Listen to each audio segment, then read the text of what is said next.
Installing the ShowerBoss Standard unit requires drilling a hole in the wall so that you can feed the low-voltage power supply to the circuit board. And also so you can feed the low-voltage wires to the valve. Installing the standard unit requires the valve to be installed inside the wall on the plumbing pipe that feeds your shower head.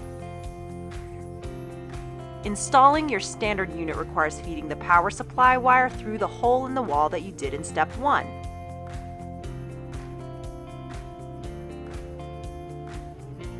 Plug into an outlet either above the shower or somewhere behind the shower.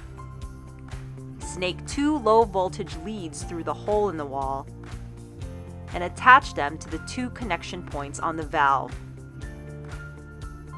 Once the power supply and the low voltage wires are through the wall, take your cover box, attach it securely with the 3 screws provided or some GE silicone seal or any good white bathroom sealer.